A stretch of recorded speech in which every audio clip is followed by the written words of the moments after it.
Facebook has this option where you can put your life events. So if you go to your main personal page, go to the About, click on the left hand side, Life Events, and then on the right there'll be one option. If you click on it, a window will pop up. It says Life Events, share and remember important moments from your life.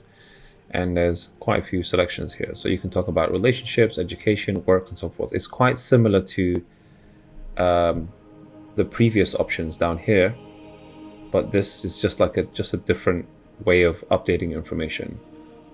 Something like if you put down remembrance, for example, you can put something that you want to remember, something that's really important, a very important date. It could be anything. It could be first time you fell in love, or it could be the passing of someone important to you, and so forth. And you can add that and share that with the people on your friends list.